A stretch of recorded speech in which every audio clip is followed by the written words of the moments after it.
நீ ஆர்ட்ஸ் தானடா படிச்ச, எப்படி ஐடில வேலை பார்க்குற? எந்த டிகிரினாலும் பரவாயில்லண்ணா. சென்னையில் இருக்க எஸ்எல்ஏ ஐடி ட்ரைனிங் இன்ஸ்டியூட் தான் நான் ட்ரைனிங் எடுத்தேன். மாதம் 30,000 சம்பாதிக்கிறேன். சூப்பர்டா. For IT training and placement contact 8870767784.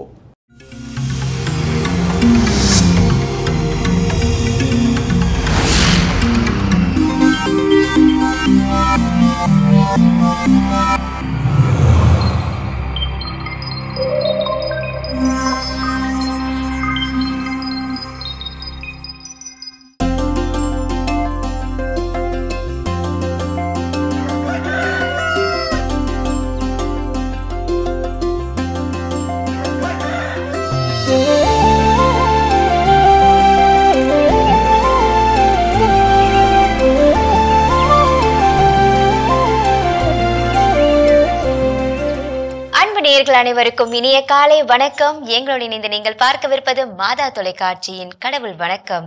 வணக்கம் ஜோஸ். வணக்கம் மேம், எப்படி இருக்கீங்க? ரொம்ப நல்லா இருக்கேன். நீங்க எப்படி இருக்கீங்க? எல்லா நாள் போலவே இன்றைய நாளும் மகிழ்ச்சி, உற்சாகம். ஸோ அப்படியே இன்னைக்கான கதைக்குள்ள போயிடலாம். ஸோ இன்னைக்கான கதை என்ன அப்படின்னு பார்த்தோம்னா, ஒரு துறவு மடம். அப்போ அங்கே நிறையா நம்மளோட செமினரின்னு வச்சுக்கோங்களேன். அப்போ ஃபாதர்ஸ்க்கு படிக்கக்கூடியவங்க நிறைய பேர் அங்கே என்ன பண்ணுறாங்க இருக்கிறாங்க. ஸோ இளம் குரு மடம். அப்போ ஆனால் அவங்களுக்குள்ள என்ன இல்லைன்னா ஒற்றுமை என்பதே கிடையாது. இல்லை. எல்லாரும் ஒருத்தர் மேலே கோபத்தில் இருக்கிறாங்க, பொறாமையில் இருக்கிறாங்க, காழ்ப்புணர்ச்சியில் இருக்கிறாங்க. இப்படி பயங்கரமா அங்க பிரச்சனைகள் இருக்கு. அப்போ அந்த இளம் குருமடத்தோட ரெக்டர் இருப்பார் இல்லையா, அவருக்கு ரொம்ப ஃபீல் ஆகி, என்னடா இந்த பசங்க ஒழுங்காவே இருக்க மாட்டேங்கிறாங்க, என்னடா இவங்க ஃபாதர் படிக்க இருக்காங்க, இவங்களுக்குள்ள ஏன் இந்த வெறுப்புணர்வு அப்படின்லாம் அவர் திருத்துறதுக்கு என்னெல்லாம் முயற்சி பண்ணா எதுவுமே நடக்கல.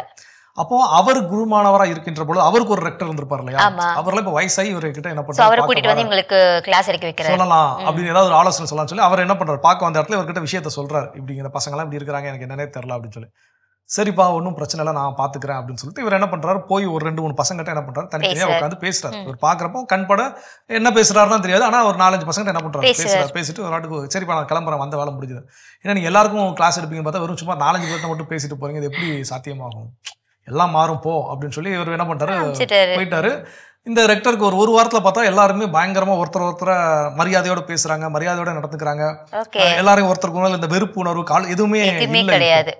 அப்ப இல்லன்னு ரொம்ப ஆச்சரியம், எப்படா இது சாத்தியமாச்சு அப்படின்னு சொல்லி திரும்ப அவர்கிட்ட தொடர்பு கொண்டு, ரெக்டர் நீங்க என்னதான் பண்ணீங்க, இப்படி எங்க மாணவர்கள் இப்படி வந்த ஒரே வாரத்துல பயங்கரமான ஒரு சேஞ்சஸ் தெரியுது, என்ன அப்படின்னு.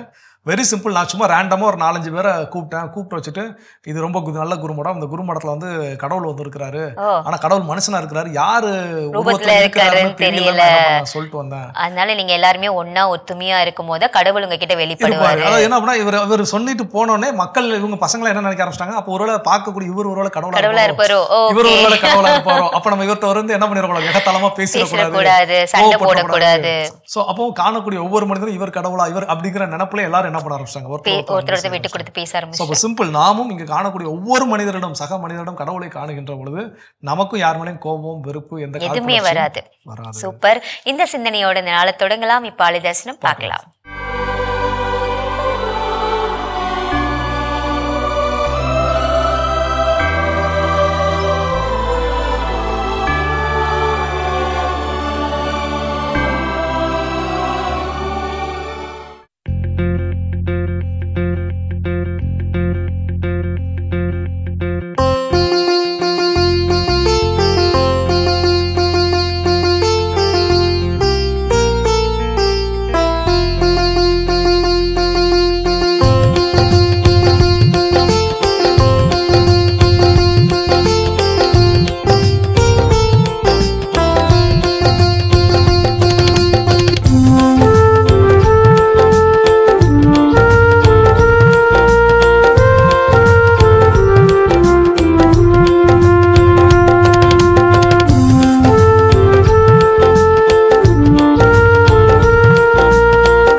ஐயாயம் வாழ்வின் குறை தீருமே.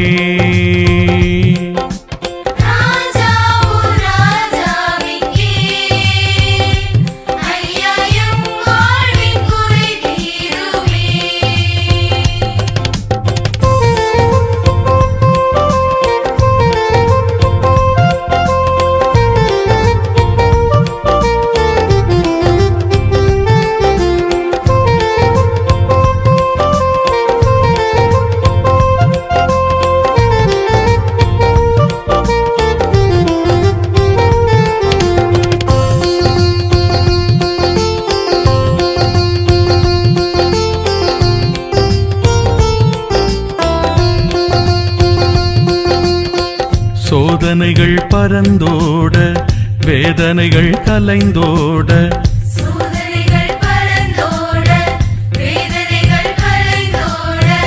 என் வாழ்வை நீ காப்பாயே என் வாழ்வை நீ காப்பாயே ராஜாவு ராஜாமிக்கே ஐயா எம் வாழ்வின் குறை தீருமே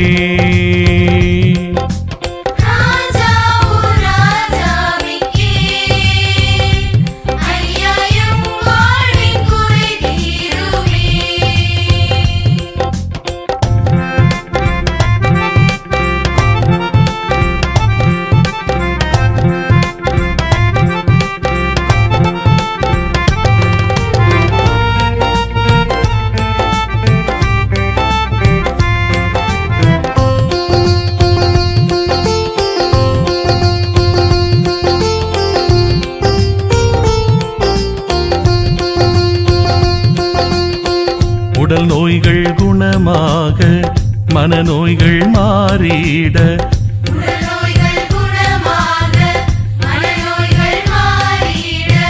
எம் சோகம் நீ தீர்ப்பாயே எம் சோகம் நீ தீர்ப்பாயே ராஜாவு ராஜாமிக்கே ஐயா எம் வாழ்வின் குறை தீருமே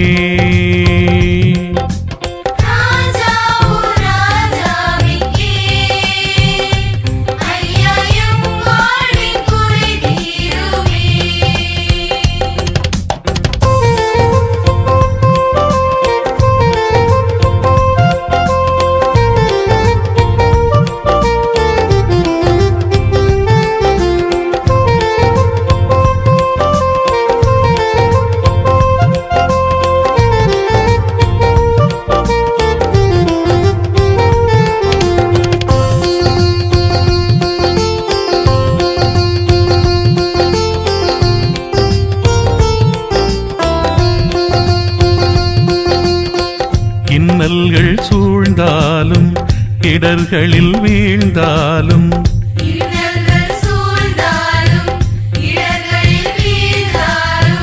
என் பலமாய் நீ வருவாயே என் பலமாய் நீ வருவாயே ராஜாவு ராஜாமிக்கே ஐயா எம் வாழ்வின் குறை தீருமே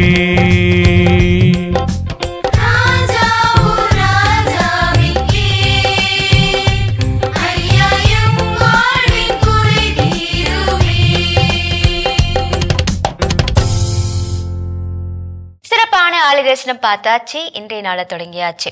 இன்னைக்கு கேட்ட இந்த கதையை போலதான் இன்னைக்கு டாபிக்கும் இருக்க போகுதா? கண்டிப்பா அதனுடைய கொஞ்சம் அப்படியே ஒரு தொடர்பு விஷயம் தான். என்னன்னா மைண்ட் செட். ஓகே, அது வரைக்கும் அங்க இருந்த அந்த குரு மாணவர்களுக்கான மைண்ட் செட் ஒருத்தர் வெறுக்கிறது, அடிக்கிறது, கோபப்படுறது, அந்த மாதிரி தான் இருந்துச்சு. அந்த மைண்ட் செட்டை இந்த ஒரு பெரிய குருவானவர் என்ன பண்ணார், வந்து மாத்திட்டார். அப்போ அந்த மனநிலையை மாற்றுவதற்கான காரணம் அவங்களுடைய பார்வையில ஒரு சில மாற்றங்கள் என்ன பண்ணார், உண்டு பண்ணாரு. அது அவர்களுக்குள் மிகப்பெரிய மாற்றத்தை ஏற்படுத்தியது. இன்னைக்கு நம்ம எல்லாருக்கிட்டையுமே ஒரு சில மனநிலைகள் இருக்குது. அது சில நேரங்கள் எப்போதும் இருக்குது, சில நேரங்கள் எப்போதாவது போகுது. அது என்ன அப்படின்னா, எனக்கு மட்டும்தான் லைஃப்ல நான் தொட்டதெல்லாம் ஃபீல் ஆகுது, எனக்கு மட்டும்தான் லைஃப்ல வந்து எல்லா பிரச்சனைகளும் இருக்குது அப்படின்னு சொல்லி. அப்போ இன்னைக்கு வந்து சொல்லுவாங்க, வாழ்க்கையிலேயே கஷ்டமே இல்லாத, கவலையே இல்லாத மனிதர்கள் 2 பேர் தான். 2 பேருக்கு கவலையே கிடையாது. ஒன்னு யாருன்னா இன்னும் பறக்காத குழந்தை, இன்னொன்னு இறந்து விட்ட மனிதர். கண்டிப்பா. ஸோ இவங்க 2 பேருக்கும் பிரச்சனையே கிடையாது. இதை ஒரு முறை ஒரு ரெட்ரீட்ல ஒரு ஃபாதர் ஒருத்தர் அழகா சொன்னாரு, இந்த 2 பேருக்கு தான் என்ன கிடையாது, பிரச்சனையே கிடையாது. இப்போ நீங்க ஒரு 3 பேர் ஃப்ரெண்ட்ஸா போயிட்டு இருக்கிறீங்க அப்படின்னா, நீங்க சடனா செத்து போயிட்டீங்கன்னா உங்களுக்கு பிரச்சனை கிடையாது, உங்க கூட போன ஃப்ரெண்ட்ஸுக்கு தான் கவலைப்படணும். எப்படி இதை என்ன காரணம் சொல்றது, இதை எப்படி வீட்டுக்கு கூட்டிட்டு போறது, வீட்டுல எப்படி இப்ப இவ்வளவு பிரச்சனை அவங்க என்ன பண்ணணும். ஆனா இறந்து போன மனிதருக்கு எதுவும் பிரச்சனை உண்டா, கிடையாது அப்படின்னு ரொம்ப நகைச்சுவையா சில விஷயங்கள் யதார்த்தமா என்ன பண்ணாரு சொன்னார். அப்போ அது போல இதை தவிர மற்ற எல்லாருக்குமே பிரச்சனைகள் இருக்குது. ஆனா நாம தான் நினைச்சுக்கிறோம் எனக்கு மட்டும் தான் அந்த பிரச்சனை. அப்போ அந்த மனநிலையில ஒருவேளை நான் இருக்கிறேன் அப்படின்னா, நான் சில பயிற்சிகளை மேற்கொண்டு இந்த மனநிலையிலிருந்து என்னால் வெளிவர முடியும். அப்போ அதுல முதல் விஷயம் என்ன செய்ய சொல்றாங்க அப்படின்னா, டெய்லி நைட்டு உறங்க செல்வதற்கு முன்னாடி ஒரு டைரி எழுதக்கூடிய பழக்கத்தை உண்டு பண்ணுங்க. அந்த டைரி எழுதக்கூடிய பழக்கத்துல இன்னைக்கு நாள்ல எனக்கு கிடைச்ச 3 நல்ல விஷயங்கள். இன்னைக்கு எனக்கு வந்து நான் ஒரு காஃபி குடிச்சேன், அந்த காஃபி எனக்கு ரொம்ப டேஸ்டா இருந்துச்சு, என் லைஃப்ல இப்படி ஒரு காஃபியை கூட சிம்பிளா இருந்தாலும் அதை என்ன பண்ணுங்க, எழுதுங்க. இன்னைக்கு நான் வந்து ட்ரெயின்ல நான் டிராவல் பண்ணி வரப்போ அவ்வளோ கூட்டத்துக்கு மத்தியில எனக்கு உட்கார்றதுக்கு இடம் கிடைச்சது. நான் இன்னைக்கு ஹரிபரியில வந்தா எங்க இந்த பஸ்ஸை மிஸ் பண்ணிடுவோம்னு நினைச்சேன். ஆனா அந்த பஸ்ஸை கரெக்டா பிடிச்சிட்டேன். சோ அப்ப எவ்வளவு, இப்ப இதுவே நம்ம ஒரு சாம்பிளுக்கு இவ்வளவு விஷயம் சொல்லியாச்சு. இன்னும் நிறைய விஷயங்கள் நமக்கு இருக்கும். அப்போ அதை என்ன பண்ணுங்க, ஒவ்வொரு நாளும் கேப்பே இல்லாம ஒவ்வொரு நாளும் நீங்க எழுத தொடங்குனீங்கன்னு வச்சுக்கோங்களேன். அப்ப நம்ம கிட்ட எவ்வளவு விஷயம் இருக்குதுன்னு நம்மளால என்ன பண்ண முடியும், உணர்ந்து கொள்ள முடியும். Okay, super. கற்றுக்கொள்வோம், தொடர்ந்து பேசுவோம். இப்ப அடுத்த பகுதியை பார்க்கலாம்.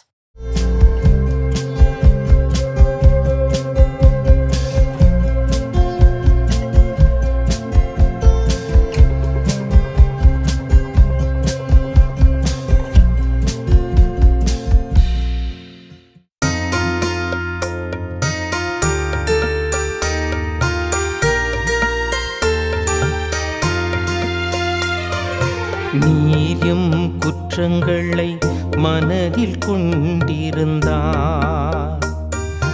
யார்தான் நிலைத்து நிற்க முடியும்? நீயும் குற்றங்களை மனதில் கொண்டிருந்தார் யார்தான் நிலைத்து நிற்க முடியும்? ஆண்டவரே, ஆழ்ந்த துயரத்தில் இருக்கும் நான் உம்மை நோக்கி மன்றாடுகிறேன். ஆண்டவரே, இன் மன்றாட்டுக்கு செவி சாய்த்தருளும். இன் விண்ணப்ப குரலை உம்முடைய செவிகள் கவனத்துடன் கேட்கட்டும். நீயும் குற்றங்களை மனதில் கொண்டிருந்தார் யார்தான் நிலைத்து நிற்க முடியும்? நீயும் குற்றங்களை மனதில் கொண்டிருந்தார் யார்தான் நிலைத்து நிற்க முடியும்? ஆண்டவரே, நீர் எம் குற்றங்களை மனதில் கொண்டிருந்தால் யார்தான் நிலைத்து நிற்க முடியும்? நீரோ மன்னிப்பு அளிப்பவர், மனிதரும் உமக்கு அஞ்சி நடப்பர். நீயும் குற்றங்களை மனதில் கொண்டிருந்தார் யார்தான் நிலைத்து நிற்க முடியும்? நீயும் குற்றங்களை மனதில் கொண்டிருந்தார் யார்தான் நிலைத்து நிற்க முடியும்? இஸ்ரவேலே, ஆண்டவரையே நம்பியிரு. பேரன்பு ஆண்டவரிடமே உள்ளது. மிகுதியான மீட்பு அவரிடமே உண்டு. எல்லா தீவினைகளினின்றும் இஸ்ரவேலரை மீட்பவர் அவரே. நீயும் குற்றங்களை மனதில் கொண்டிருந்தார் யார்தான் நிலைத்து நிற்க முடியும்? நீயும் குற்றங்களை மனதில் கொண்டிருந்தார் யார்தான் நிலைத்து நிற்க முடியும்? கிறிஸ்து இயேசுவில் எனக்கு பிரியமாக என் அன்பு சகோதர சகோதரிகளே, மாதா தொலைக்காட்சியினுடைய நேயர்களே, தினம் ஒரு திருப்பாடல் என்கின்ற இந்த நிகழ்வு வழியாக உங்கள் அனைவரையும் சந்திப்பதிலே மகிழ்ச்சி கொள்கிறேன். ஆண்டவருடைய அமைதியும் சமாதானமும் உங்களோடும் உங்கள் குடும்பங்களோடும் உங்கள் வாழ்வோடும் என்றும் இருப்பதாக. உங்கள் அனைவருக்கும் எனது இனிய காலை வணக்கங்கள். பிரியமானவர்களே, இன்று நமக்கு கொடுக்கப்பட்டு இருக்கிற இந்த தியான பாடல் திருப்பாடல் 130. இதனுடைய பல்லவியாக நாம் பார்க்கிறோம், நீர் எம் குற்றங்களை மனதில் கொண்டிருந்தால் யார்தான் நிலைத்து நிற்க முடியும்? பிரியமானவர்களே, இந்த திருப்பாடலை நாம் சிந்திக்கின்ற போது ஒரு 8 வசனத்தை கொண்ட இந்த திருப்பாடல் நிறைய ஆண்டவருடைய இரக்கத்தையும், நாம் எவ்வாறு ஆண்டவரின் உதவிக்காய் மன்றாட வேண்டும், ஏன் நாம் ஆண்டவரிடத்திலே மன்றாட வேண்டும், நாம் மன்றாடுகின்ற போது ஆண்டவர் நம்ம இரக்கம் காட்டுகிறார், அந்த இரக்கம் எதனால் காட்டுகிறார் என்றெல்லாம் ஒரு ஆழமிக்க பொருள் உணர்ந்த பொருள் கொண்ட கருத்துக்களை இந்த திருப்பாடல் நமக்கு கற்றுக் கொடுக்கிறது. பிரியமானவர்களே, இந்த திருப்பாடல் இறப்பு நிகழ்வுகளிலே, இறப்பு சடங்குகளிலே நாம் பயன்படுத்துகிற ஒரு திருப்பாடலாக இது இருக்கிறது. இந்த திருப்பாடல் 3 நிலைகளை, 3 பிரிவுகளை கொண்டிருக்கிறது. 1 முதல் 4 வசனங்கள் மற்றும் 5, 6 வசனம், 7, 8 வசனம். இந்த 3 பிரிவுகளும், முதல் பிரிவு ஆண்டவர் மீட்பு அளிப்பவர், ஆகவே ஆண்டவரை நாம் மன்றாட அழைக்கப்படுகிறோம். 2வது பிரிவு ஆண்டவரை நாம் ஆவலோடு தேட வேண்டும், ஏனென்றால் ஆண்டவர் நமக்கு மீட்பளிக்கிறார். 3வது பிரிவு ஆண்டவர் மீட்பளிக்கிறார், ஆகவே அவரை நம்ப வேண்டும், ஆகவே மன்றாட வேண்டும், அவரை தேட வேண்டும், அவரை நம்ப வேண்டும் என்கின்ற கருத்துக்கள் இந்த திருப்பாடல்களில் இருக்கிறது. ஆண்டவரை நாம் மன்றாட வேண்டும், ஏனென்றால் அவர் நமக்கு மீட்பளிக்கிறார். இஸ்ரேல் மக்கள் அவர்களது நம்பிக்கையை அறிக்கையிடுகிற ஒரு திருப்பாடலாக, அவர்களது அவல நிலையை, பாவ நிலையை உணர்ந்த திருப்பாடலாக இது இருக்கிறது. அதனால்தான் இந்த திருப்பாடல் வசனத்திலே நாம் வாசிக்க கேட்கிறோம், ஆண்டவரே ஆழ்ந்த துயரத்தில் இருக்கும் நான் உம்மை நோக்கி மன்றாடுகிறேன். அவர்களது விசுவாசத்தை அறிக்கையிடுகிறார்கள், அவர்களது நிலையை உணர்ந்து அவர்கள் ஆண்டவரை மன்றாடுகிறார்கள். பிரியமானவர்களே, ஏன் இந்த துயரம்? அவர்கள் ஆண்டவர் முன்பு நிற்க தகுதி இல்லாமல் இருப்பதால் அவர்கள் ஆழ்ந்த துயரத்தில் இருக்கிறார்கள். ஏன் தகுதி இல்லாமல் இருக்கிறார்கள் என்றால், அவர்களுடைய பாவ நிலை காரணமாக அவர்கள் தகுதி இல்லாமல் துயரத்தில் இருக்கிறார்கள். இந்த வேளையிலே ஆண்டவர் அவர்களை தேட அழைப்பு விடுக்கிறார், நம்மையும் அவரை தேட அழைப்பு விடுக்கிறார். ஏனென்றால் இந்த வசனத்தை பார்க்கிறோம், விடியலுக்காய் காத்திருக்கும் காவலரை விட என் நெஞ்சம் என் தலைவருக்காய் காத்திருக்கிறது. ஆண்டவரை நான் எப்போது பார்ப்பேன் என்கின்ற அந்த ஆவல், அவரை நாம் தேடுகின்ற போது அவர் நமக்கு ஆசீர்வதிக்கிறார், அவர் நம்மை அரவணைக்க தயாராக இருக்கிறார். ஆகவே ஆண்டவரிடம் மன்றாட வேண்டும், ஆண்டவரை தேட வேண்டும். பிரியமானவர்களே, 3வதாக ஆண்டவரை நாம் நம்ப வேண்டும். நாம் ஏன் ஆண்டவரை நம்ப வேண்டும் என்றால், இறைவனை நம்ப வேண்டும், ஏனென்றால் அவரே நமக்கு கோட்டையாக இருக்கிறார், நமக்கு கேடயமாக இருக்கிறார், நமக்கு அரணாக இருக்கிறார். ஆண்டவர் நமக்கு தனது பேர் அன்பை கொடுக்கிறார். ஏன் ஆண்டவர் நமக்கு பேரன்பை கொடுக்க வேண்டும்? நான் தகுதி உள்ள நபர் என்று சிந்தித்து ஆண்டவர் கொடுக்கிறாரா? இல்லை. நமது தகுதி அற்ற நிலையை உணர்ந்த ஆண்டவர் தனது இரக்க மிகுதியால் ஆண்டவர் நமக்கு பேரன்பு காட்டுகிறார். பிரியமானவர்களே, நாம் ஆண்டவரை பார்க்க கூட தகுதி இல்லாத பாவ நிலையிலே வாழ்ந்தாலும் நம்மை அரவணைக்க தயாராக இருக்கிறார், அன்பு செய்ய தயாராக இருக்கிறார். நாம் ஆண்டவரை ஆவலோடு தேடுகிறோமா? ஆண்டவரை ஆவலோடு நம்புகிறோமா? ஆண்டவரை ஆவலோடு நாம் சென்று நாம் மன்றாட்டுகிற அவர் பாதத்தில் எடுத்துரைக்கிறோமா? சிந்தித்து பார்க்க நாம் அழைக்கப்படுகிறோம். பிரியமானவர்களே, நாம் ஆண்டவரை தேடுகிறது போல நம்மை ஆவலோடு உதவிக்காய் தேடி வருகிற நபர்களுக்கு நாம் நமது உடனிருப்பை கொடுக்கிறோமா என்பதை சிந்தித்து பார்க்க வேண்டும். ஆண்டவர் நமது தகுதி இல்லாத நிலையை, பாவ நிலையை உணர்ந்தும் கூட, தெரிந்திருந்தும் கூட அவர் நம்மை அரவணைப்பது போல நாம் பிற மக்களை ஏற்றுக்கொள்ள, நாம் மன்னிக்க, அன்பு செய்ய, அரவணைக்க நாம் தயாராக இருக்கிறோமா? பிரியமானவர்களே, ஆண்டவரை நாம் நம்பி வாழ வேண்டும். நமது நம்பகத்தன்மை எவ்வாறாக இருக்கிறது? ஒரு மனிதன் நம்மை விசுவசிப்பதற்கு, ஒரு மனிதன் நம்மை ஏற்றுக்கொள்வதற்கு நம்முடைய நம்பகத்தன்மை எவ்வாறு இருக்கிறது? என்னை அவர் பிற மக்கள் உண்மையாலுமே விசுவசிக்கின்ற நிலையிலே எனது வாழ்க்கை இருக்கிறதா, என் சிந்தனை இருக்கிறதா, என் செயல்பாடுகள் இருக்கிறதா என்பதை நாம் சிந்தித்து பார்க்க வேண்டும். பிரியமானவர்களே, இந்த சிந்தனைகளோடு இன்றைய நாளை தொடங்குகிற நாம் ஆண்டவர் பாதத்திலே நம்மை முழுவதுமாக ஒப்பு கொடுப்போம். ஆண்டவரே, நான் உம்மை அனுதினமும் மன்றாடுகிற ஒரு மகனாக, ஆண்டவரே நான் உம்மை அனுதினமும் நேசிக்கிற மகளாக, உன்னை தேடுகிற மகளாக, பிற மனிதரிலே நான் உம்மை காண்கின்ற மகனாக, மகளாக வாழ வேண்டும். பிரியமானவர்களே, நாம் எல்லாவற்றிற்கும் மேலாக ஆண்டவரை நம்ப வேண்டும், ஆண்டவரை விசுவசிக்க வேண்டும். இந்த ஆழமான விசுவாசமும் நம்பிக்கையும் இருக்கின்ற போது நாம் தகுதியில்லாமல் வாழ்ந்தாலும், பாவ நிலையிலே வாழ்ந்தாலும் ஆண்டவர் மீது இருக்கிற நம்பிக்கையால் நாம் மீட்பு பெறுவோம். கண்களை மூடி ஆண்டவர் பாதத்தில் ஒப்பு கொடுப்போம். அன்பு தகப்பனே இறைவா, இந்த வேளையிலே இந்த திருப்பாடல் எங்களுக்கு கற்றுக் கொடுக்கிற இந்த 3 செய்திகளை நான் ஆண்டவரிடத்திலே மன்றாட வேண்டும், ஆண்டவரை நான் ஆவலோடு தேட வேண்டும், ஆண்டவரை நான் நம்ப வேண்டும் என்ற கருத்துக்களை உள்வாங்கி, இதோ தெய்வமே எனது வாழ்க்கையும் பாதத்தில் ஒப்பு கொடுக்கிறோம். முழுவதுமாக விசுவசிக்கிறேன். உமது இறை பராமரிப்பையும் பாதுகாப்பையும் என்னிலே கொடுத்து நான் எப்போதும் உம்மை ஆவலோடு நம்பி தேடி மன்றாடுகிற ஒரு நல்ல மகளாக வாழ அருள் தாரும். எங்கள் ஆண்டவராகிய கிறிஸ்து வழியாக உம்மை மன்றாடுகின்றோம்.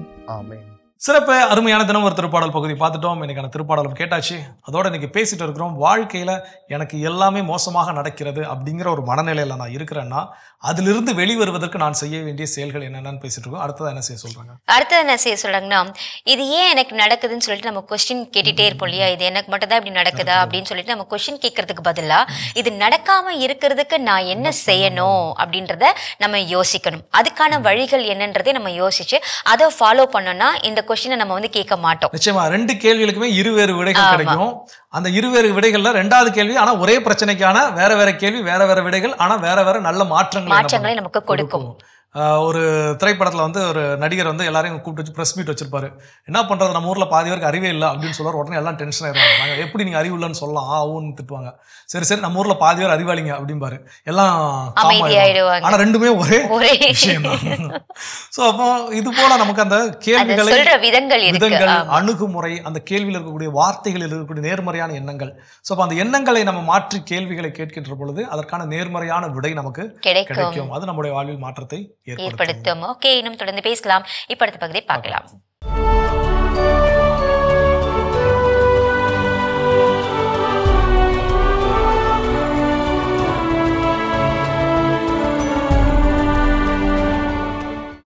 அக்டோபர் 7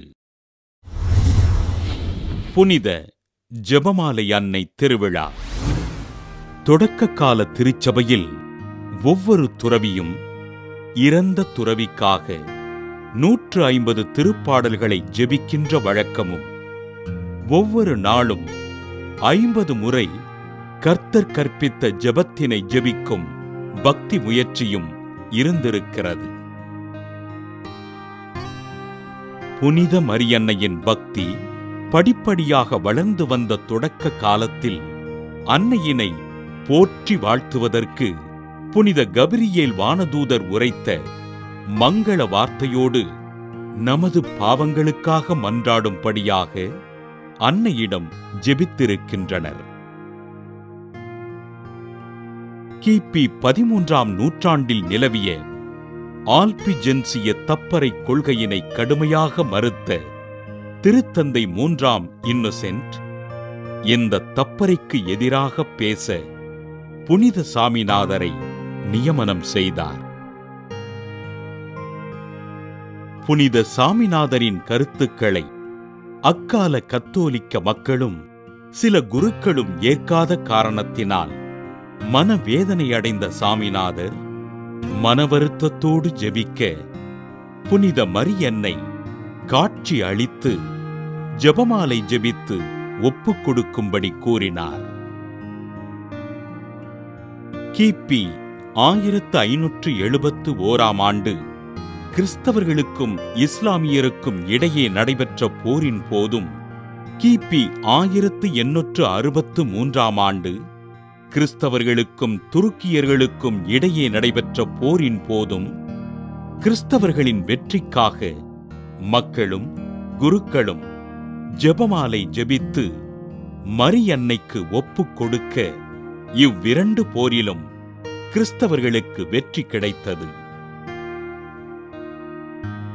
ஜெபமாலையின் திருத்தந்தை என்றழைக்கப்படுகிற திருத்தந்தை 13ஆம் சிங்கராயர், ஜெபமாலை பக்தி முயற்சியில் நாம் பங்கேற்கும் போது மரியன்னையின் அரவணைப்பில் நாம் இருக்கிறோம் என்றும், இந்த பக்தி முயற்சி ஞான வாழ்வின் தொடக்கமாக இருக்கிறது என்றும் பதிவு செய்கிறார். புனித ஜெபமாலை அன்னையின் திருவிழாவினை கொண்டாடுகின்ற நாம் நமது குடும்பங்களில் அனுதினமும் குடும்ப ஜெபமாலை செய்து நமது மன்றாட்டுக்களை அன்னையின் திருப்பாதத்தில் வைத்து ஜெபிப்போம். சிறப்பான இன்றைய புனிதர் பகுதி நம்ம பார்த்தாச்சு. நாம இன்னைக்கு பேசிட்டு இருக்கோம், எனக்கு தான் இப்படிலாம் நடக்குதா அப்படின்ற மனநிலையை நம்ம மாற்றுறதுக்கான அடுத்த வழி என்ன? அடுத்த வழி அதுல இருந்து வெளிவருவதற்கு என்ன செய்ய சொல்றாங்க அப்படின்னா, சில நேரங்கள்ல என்ன பிரச்சனை நடந்தாலும் நம்ம என்ன பண்ணோம், நம்மள அதுல உள்ள தூக்கி போட்டு உட்கார வச்சுக்குவோம். ஏதாவது பஸ் மிஸ் பண்ணிருப்போம், எனக்கு மட்டும் தான் பஸ் மிஸ் ஆகுது, இல்ல அந்த பஸ் வராம போயிருக்கும், எனக்கு மட்டும் தான் அந்த பஸ் வர்றதே கிடையாது அப்படின்னு நிறைய நேரங்கள் இப்படி இருந்திருக்கும். ஸோ இப்போ இந்த இடங்கள்ல நமக்கு பதில் ஒருவேளை இந்த இடத்துல இன்னொரு நபர், எனக்கு பிடித்தமான ஒரு நபர், நான் ரோல் மாடல்னு நினைக்கக்கூடிய ஒரு நபர் அங்க இருந்தாருன்னா அவர் என்னை போலதான் இப்படி சலித்துக் கொள்வாரா அப்படி. ஏன்னா நமக்கு ரோல் மாடல் அப்படிங்கிறவங்க யாருமே மோசமான ஒரு நபரை ரோல் மாடலா எடுத்துக்க மாட்டோம், வச்சுக்க மாட்டோம். அப்போ அந்த ரோல் மாடல் நல்ல சிறந்த ஒரு மனிதராக இருப்பாரு. அப்போ அவரை அந்த இடத்துல இப்போ இயேசு கிறிஸ்து என்னோட ரோல் மாடல் நம்ம சொல்றோம். ஒருவேளை இயேசு கிறிஸ்து வர இடத்துல பஸ் என்ன பண்ணிட்டாரு, மிஸ் பண்ணிட்டாரு. உடனே அவர் இப்படிதான், எனக்கு மட்டும் தான் இப்படி பஸ் மிஸ் ஆகும், பிதாவானவர் எனக்கு இப்படிதான் பண்ணிக்கிட்டே இருப்பார், தந்தையாம் கடவுள் அப்படின்னு அவர் என்ன புலம்புவாரா? கிடையவே கிடையாது. அப்போ அது போல நாமும், அப்போ அவரே என்னோட ரோல் மாடல், இந்த இடத்துல அந்த தப்பை என்ன பண்ண மாட்டார், செய்ய மாட்டார். அவர் நான் ரோல் மாடல் சொல்றேன், அவரை நான் பின்பற்றுறேன். அப்ப நானும் அந்த தப்பை என்ன பண்ணக்கூடாது, செய்யக்கூடாது. ஓகே, இன்னும் வேற என்னெல்லாம் இருக்குன்னு சொல்லிட்டு தொடர்ந்து பேசலாம். படுத்த பகுதியை பார்க்கலாம்.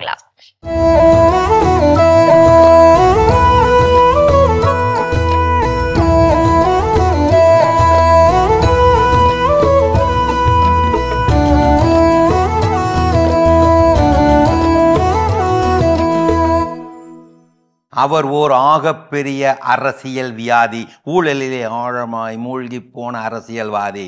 வாழை மட்டை போல் ஊறிப்போய் நாரிப்போய் தனது சொந்த தொகுதியையே தவணை முறையில் சுடுகாட்டுக்கு அனுப்பி கொண்டிருந்த ஆகச்சிறந்த அரசியல்வாதி. திட்டங்கள் பல தீட்டி அரசு பணத்தை ஒருமிக்க அடித்து ஒரே உலையில் போட்டு வாழ்பவரே, கட்சிக்கும் நாட்டுக்கும் சளைக்காமல் துரோகம் செய்து வாழ்பவரே அந்த கபடதாரியே அந்த அரசியல்வாதி. ஒரு நாள் கடற்கரை பங்களாவில் ஓய்வெடுத்து கொண்டிருந்தார். மாலை நேரத்தில் கடற்கரை ஓரமாய் கடல் நீரில் காலை நனைத்தபடி நடந்து கொண்டிருந்தார். அவர் நினையாத நேரத்தில் திடீரென வந்த பேரலை ஒன்று அவரை உள்ளே இழுத்து கொண்டு போய்விட்டது. அலறி போனார் அந்த அரசியல்வாதி. இதை பார்த்து விட்டான் பக்கத்தில் இருந்த ஒரு இளைஞன். பாய்ந்து சென்றான். உள்ளே குதித்து முடியை பிடித்து இழுத்து கொண்டு வந்து கரையிலே விட்டான். காப்பாற்றி கடற்கரையிலே விட்டான். மறு உயிர் பெற்றார் அரசியல்வாதி. நன்றி பெருக்கோடு திருவாய் மலர்ந்தார் அவர். தம்பி, நீ எனக்கு மறுவாழ்வு தந்திருக்கிறாய். என் செல்வாக்கு தான் உனக்கு தெரியுமே. எது வேண்டுமானாலும் கேள், தயங்காமல் கேள், தருகிறேன். தயங்காமல் கேட்டுவிட்டான். ஐயா, எனது இறுதி சடங்கை இராணுவ மரியாதையுடன் நீங்கள் செய்ய வேண்டும், இதுவே என்னுடைய ஆசை. அதிர்ச்சி அடைந்தார் அரசியல்வாதி. என்ன தம்பி இது, இவ்வளவு சின்ன வயசு உனக்கு, இப்போதே சாவி பற்றி பேசுகிறாயே? அந்த இளைஞன் அப்போது சொன்னானாம், ஐயா என்னங்கய்யா செய்கிறது, நான் யாரை காப்பாற்றி இருக்கிறேன் என்று ஊர் உலகத்துக்கு தெரிஞ்சா என் உயிருக்கு ஏதுங்கய்யா உத்தரவாதம்? உதவியில் உதவாக்கரை உதவியும் உண்டுங்கோ. செய்யும் உதவி வெல்லும், செய்யக்கூடாத உதவி கொல்லும். அது சரி, எந்த ஒரு காப்பாற்றுபவரும் கணக்கு வழக்கு போட்டுக்கொண்டு காப்பாற்ற மாட்டார். காப்பாற்றும் ஒருவரை கடவுள் காப்பாற்றாமல் விட மாட்டார். கயவர்களை கூட காப்பாற்றி விடு, ஆனால் கயமையை ஒரு காலமும் காப்பாற்றாதே. இது ஒரு நெட்டிசனின் புலம்பல். ஓடி ஓடி உதவி செய்யும் வரைதான் நான் மதிக்கப்பட்டேன். ஒரு முறை மறுத்து பார்த்தேன், மறு வினாடியே மறக்கப்பட்டேன். என்ன செய்ய, சுத்தி சுத்தி யாருக்கு உதவி செய்தாயோ அவர்களால் தான் கத்தி கத்தி காயப்படுகிறாய். அருமையான கதைகள் 1000 பகுதி பார்த்துட்டோம். எனக்கான கதையும் சிந்தனையும் கேட்டாச்சு. அதோட நம்ம பேசிட்டு இருக்கிறோம். நம்முடைய வாழ்க்கையில் எனக்கு மட்டும்தான் இந்த மாதிரியான பிரச்சனைகள்லாம் நடக்குது அப்படிங்கிற ஒரு மனநிலையில நான் இருக்கிறேன்னா அதுல இருந்து வெளிவருவதற்கான வழிகள் அடுத்ததா என்ன? அடுத்தது என்னன்னா, இப்போ ஒருத்தர் நம்ம பாக்குறோம், அவங்கள நமக்கு பிடிக்கல, அவங்க கிட்ட இருக்கிற நெகட்டிவிட்டியை நம்ம விட்டுட்டு அவங்க கிட்ட என்ன பாசிட்டிவ் இருக்கோ அதை நம்ம எடுத்துக்கணும். அதாவது ஒரு நல்ல விஷயங்கள் அவங்க கிட்ட இருந்து 5 விஷயங்களை நம்மளால கத்துக்க முடியும். இவருக்கு நல்லா பாடக்கூடியவரா இருக்கலாம், இவர்கிட்ட நல்ல திறமைகள் இருக்கலாம், இவர் நல்லா பேசக்கூடியவர்களா இருக்கலாம், நல்ல பேச்சு திறமையாளராக இருக்கலாம். இந்த மாதிரி விஷயங்களை அவர்கிட்ட இருந்து நம்ம எடுத்துக்கும் பொழுது அவர்கிட்ட இருக்கிற நெகட்டிவிட்டி நம்மளை விட்டு போயிடும். கண்டிப்பா அவரை பத்தி நம்ம என்ன நெகட்டிவா நினைச்சு வச்சிருந்தாலும் அப்புறம் அது இருக்காது. அதான் 5:1 ரூல் அப்படின்னா, ஒருத்தர்கிட்டயோ இல்ல ஒரு விஷயத்தின் மீதோ எனக்கு ஒரு எதிர்நிலையான எண்ணம் இருந்தால் அதன் மீது நான் ஒரு 5 நேர்நிலையான எண்ணங்கள் யோசிக்க முடியும். அப்போ எனக்கு ஒருத்தர் பிடிக்கல, அவர் மோசமானவர் அப்படின்னு நான் சொல்றதுக்கு ஒரு காரணம் இருக்குன்னா அவர்கிட்ட என்னென்ன நல்ல விஷயங்கள் இருக்கு, அப்ப அதை நான் நினைச்சு பார்க்கணும். இந்த செயல் எனக்கு மட்டும்தான் இப்படி மோசமா நடக்குது அப்படின்னு எதிர்நிலையா ஒரு செயலை நான் நினைச்சேன், அந்த செயல்ல என்ன நல்ல விஷயங்கள் என்கிட்ட இருக்குது, அது என்ன வாய்ப்பை எனக்கு கொடுத்திருக்குது, எத்தனை முறை எனக்கு வாய்ப்புகளை கொடுத்திருக்கிறது, அதற்கு எனக்கு எவ்வளவு கால அளவை கொடுத்திருக்குது, எவ்வளவு நல்ல விஷயங்கள் நினைச்சு பார்க்கணும். ஸோ அந்த 5:1 ரூல், ஒரு எந்த விஷயத்துக்குனாலும் ஒரு எதிர்நிலையான எண்ணம் தோன்றினால் அதை நேர் செய்ய 5 நேர்நிலையான எண்ணங்களை நாம் சிந்திக்க தொடங்குகின்ற பொழுது எனக்கு மட்டும்தான் இப்படி நடக்குது அப்படிங்கிற வார்த்தை இனிமேல் நம்ம வாயில வரவே வராது. சூப்பர், தொடர்ந்து பேசுவோம். இப்ப அடுத்த பகுதி பார்க்கலாம்.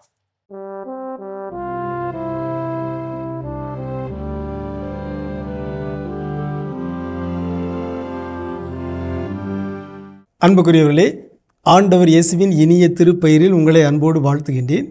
இயேசுவின் ஆளுமை என்னும் தொடரில் இன்று இயேசு நம் உளவியல் நிறைவாக இருக்கிறார் என்னும் செய்தியை உங்களோடு பகிர்ந்து கொள்வதில் மகிழ்ச்சி அடைகின்றேன். எல்லோருக்கும் பலவிதமான தேவைகள் இருக்கின்றன.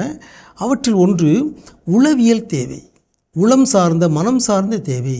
நம்முடைய மனதின் ஆழத்தில் சில ஏக்கங்கள், சில தேவைகள் இருக்கின்றன, அவை நிறைவேற்றப்பட வேண்டும். அந்த ஏக்கங்களிலும் தேவைகளும் தன்னலம் சார்ந்த தேவைகள் ஏக்கங்கள் இருக்கின்றன, பொதுநலம் சார்ந்த தேவைகள் ஏக்கங்கள் இருக்கின்றன. இந்த உலகம் உய்வடைய வேண்டும், இந்த உலகம் வளர வேண்டும், மலர வேண்டும் என்று பொது நலனுக்காக உழைக்கின்றவர்களுடைய ஏக்கங்கள் போற்றுதற்குரியவை. அவற்றையும் இயேசு நிறைவு செய்கிறார். மத்தேயு நற்செய்தி 5:6 மலைப்பொழிவில் இந்த வித்தியாசமான ஒரு பேரை பற்றி சொல்லப்பட்டிருக்கிறது. நீதியின்பால் பசிதாகம் கொண்டோர் பேறு பெற்றோர், ஏனெனில் அவர்கள் நிறைவு பெறுவார்கள் என்பது அருமையான ஒரு செய்தி. இந்த செய்தியை நாம் பல விதங்களில் புரிந்து கொள்ளலாம். நீதியின்பால் பசிதாகம் கொள்ள வேண்டும், அது ஒரு மேலான ஒரு மதிப்பீடு, பொதுவான ஒரு நீதி. எல்லோருக்கும் நீதி என்பது ஒரு நல்ல மதிப்பீடாக இருக்க வேண்டும். நீதி, நேர்மை, சமத்துவம் இவையெல்லாம் இறையாட்சியின் மதிப்பீடுகள். எனவே நீதியின்பால் பசிதாகம் கொள்வது என்பதே ஒரு மிகச்சிறந்த ஒரு மதிப்பீடாக இருக்கிறது. அவர்களை இயேசு வாழ்த்துகிறார், பாராட்டுகிறார். அத்தகைய மனிதர்கள் போற்றுதற்குரியவர்கள், அவர்கள் நிறைவு பெறுவார்கள்.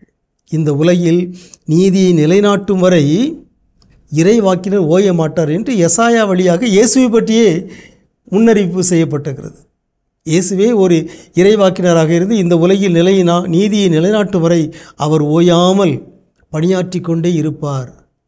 அத்தகைய இயேசுவை போல யாரெல்லாம் இந்த உலக மேம்பாட்டுக்காக உழைக்கிறார்களோ, உலகில் நீதியும் நேர்மையும் சமத்துவமும் நிலவ வேண்டும் என்று பாடுபடுகிறார்களோ, அவர்களுக்குரிய கைமாறை, அவர்களுக்குரிய மனநிறைவை இயேசு நிச்சயமாக அவர்களுக்கு வழங்குவார். இது அனைத்து போராளிகளுக்கும் ஒரு மிகச்சிறந்த ஆறுதல், மகிழ்ச்சி தருகிற செய்தியாக அமைந்திருக்கிறது. பொது நன்மைக்காக இயங்குகிற, உழைக்கிற, வாழ்கிற அனைவருக்கும் இயேசு நிறைவை தருகின்றார். அந்த நிறைவை நோக்கி நாம் உழைப்போமாக. உங்களுக்கு அமைதி உரித்தாகுக. சிறப்பான இயேசுவின் ஆளுமை பகுதியை நம்ம பார்த்தாச்சு. நாம இன்னைக்கு பேசிட்டு இருக்கோம், எனக்கு மட்டும்தான் இப்படி நடக்குதா அப்படின்ற ஒரு எண்ணம் நமக்கு தோணும் பொழுது அது எப்படி நமக்கு ஈஸியா மாத்திக்கலாம்னு பேசிட்டு இருக்கோம் இல்லையா? அடுத்ததா எப்படி? அடுத்ததா அது எப்படி அதுல இருந்து ஈஸியா வெளியே வர்றதுக்கு செய்ய வேண்டிய விஷயம் என்னன்னா, நம்மளுடைய பர்சனல் கேபின், நம்ம ஒர்க் பண்ணக்கூடிய இடமா இருக்கலாம், இல்லை நம்முடைய வீடாக இருக்கலாம்.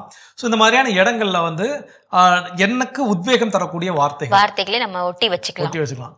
சில நேரங்கள் சிலர் பார்த்தீங்க அப்படின்னா கோவப்படுறப்ப என்ன பண்ணுவாங்கன்னா, அவங்க குழந்தையோட புகைப்படத்தையோ இல்லை அவங்களுடைய மனைவியோ கணவருடைய புகைப்படத்தை எடுத்து ஒரு விஷயம் பார்த்துட்டு சரி ஓகே இவங்களுக்காக நம்ம என்ன பண்ணக்கூடாது, கோபப்படக்கூடாது அப்படிலாம் கண்ட்ரோல் பண்ணக்கூடிய நபர்கள் இருக்கிறாங்க.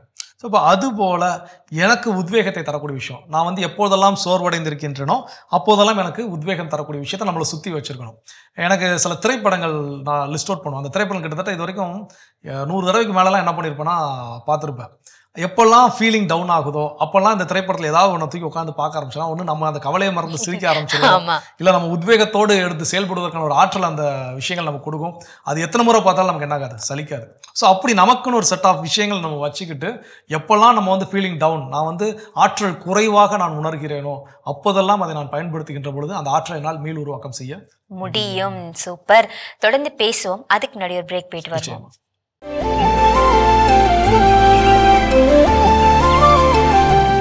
நிகழ்ச்சிகள் உங்களை மீண்டும் அன்புடன் வரவேற்கின்றோம். நீங்கள் பார்த்துக் கொண்டிருப்பது மாதா தொலைக்காட்சியின் கடவுள் வணக்கம். சிறப்பான நாள்ல பேசிட்டு இருக்கிறோம்.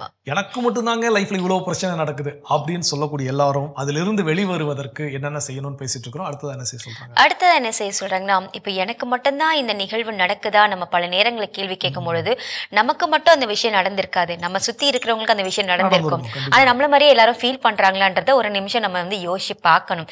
ஏன் நம்ம இப்படி யோசிக்கிறோம், நமக்கு மட்டுமா நடக்குது, நம்மள சுத்தி இருக்கிறவங்களும் நடக்குது அப்படின்னு நம்ம யோசிச்சோம்னா நம்ம அந்த மனநிலையில இருந்து வெளியில வந்துடலாம்.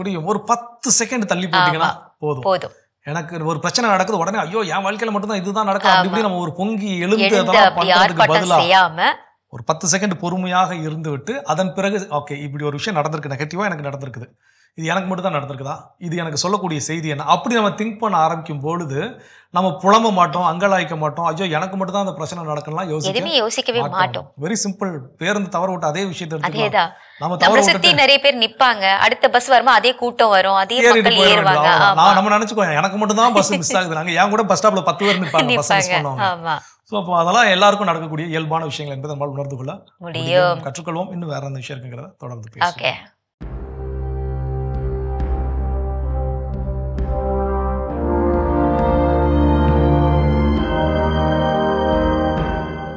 மாதா தொலைக்காட்சி நண்பர்களே, உங்கள் அனைவருக்கும் வாழ்த்துக்கள். நமது வாழ்விலே வெற்றியுடையவர்களாகவும் நாம் மற்றவர்களால் போற்றப்படுகின்றவர்களாகவும் வாழ இதோ ஒரு வழியை பெஞ்சமின் பிராங்க்லின் என்ற உளவியல் அறிஞர் நமக்கு இன்று கற்றுத்தருகிறார். அவர் கூறுகிறார், early to bed and early to rise makes a man healthy, wealthy and wise. அதாவது நேரத்தோடு உறங்கச் செல்வதும் நேரத்தோடு எழுவதும் ஒரு மனிதனை உடல் நலமுள்ளவனாகவும் அறிவுடையவனாகவும் செல்வந்தனாகவும் ஆக்குகிறது. நண்பர்களே, நலமுள்ளவர்களாகவும் அறிவுடையவர்களாகவும் செல்வந்தராகவும் வாழ எத்தனை நாள் நாம் ஏங்கியிருக்கிறோம். எனக்கு நல்ல உடல்நலம் கிடைக்காதா, நான் இன்னும் அதிக அறிவுடையவனாக வாழ முடியாதா, எனக்கு நிறைய செல்வம் வந்து சேராதா என்று ஏங்கியிருக்கிறோம் அல்லவா? இதோ நமக்கு இன்று ஒரு வழிகாட்டுகின்றார் பெஞ்சமின் பிராங்க்லின். நேரத்தோடு உறங்கச் செல்லுதல், நேரத்தோடு எழுதல்.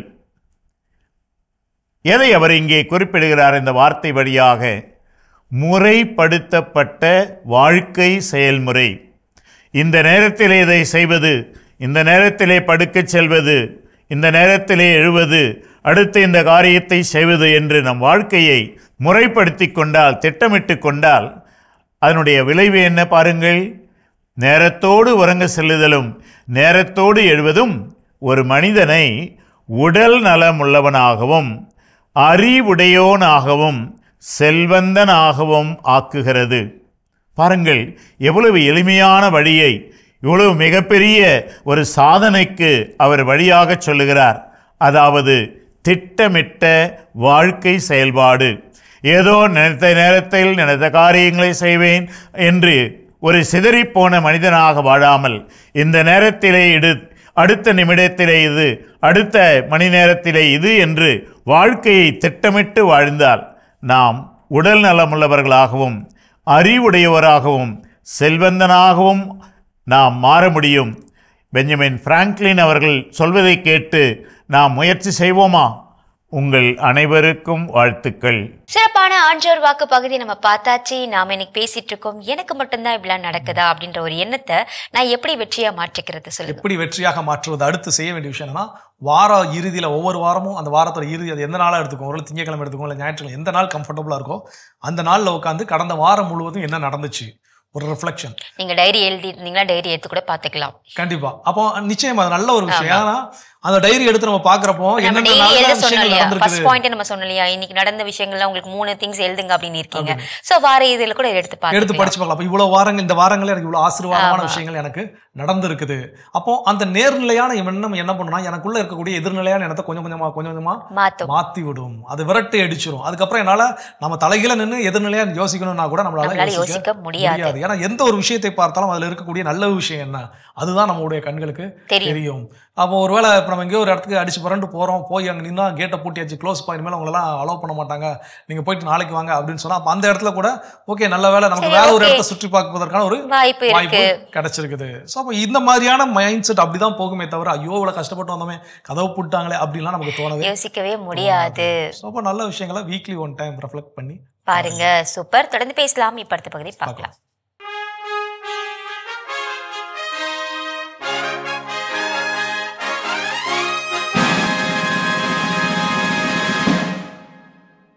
மாதா டிவி நேயர்கள் அன்பர்கள் அனைவருக்கும் இனிய வணக்கம். இந்தியராகிய நாம் என்ற இந்த தொலைத்தொடரின் வழியாக இணைந்திருக்கிறவங்களை மகிழ்வோடு வரவேற்கின்றேன். இன்று நாம் பார்த்து கொண்டிருப்பதும் பிரிவு 21 எப்படிப்பட்ட உரிமைகளை நமக்கு வாரி வழங்கி கொண்டிருக்கிறது, காலப்போக்கில் அது எத்தனை புதிய உரிமைகளை நமக்கு பெற்று தந்திருக்கிறது, அதுவும் நீதிமன்றங்கள் வழியாகவே அந்த உரிமைகளை நாம் பெற்றிருக்கிறோம் என்பதை பல்வேறு வழக்குகள் வழியாக நாம் பார்த்து கொண்டிருக்கிறோம். இந்த வழக்கு சுனில் பாத்ரா வெர்சஸ் டெல்லி அட்மினிஸ்ட்ரேஷன் என்கிற ஒரு வழக்கு. 1978ஆம் ஆண்டு மிக புகழ்பெற்ற வழக்கு சுனில் பாத்ரா. இதில் கைதிகள் சித்திரவதை செய்யப்படுதல். இது கைதிகள்னா யாரு? இங்கே உள்ள ஜெயிலில் உள்ளவங்க இல்லை, சிறைச்சாலையில் கைதிகள் சித்திரவதை செய்யப்படுதல். சிறைச்சாலைக்கு தனி மேனுவல் உண்டு, சரியா? சிறைச்சாலை விதிமுறைகள் அப்படின்னு சொல்லிட்டு அதுக்கு தனி சூப்பரண்டன்ட், அதுக்கு தனி டிஜிபி அப்படி இருப்பாங்க. அங்கே டார்ச்சர், அதில் விசாரணை கைதிகள் அடைக்கி வச்சு வைக்கப்பட்டிருக்கிற இடமும் இருக்கும், தண்டனை கைதிகள் அடைத்து வைக்கப்பட்டிருக்கிற இடமும் இருக்கும்.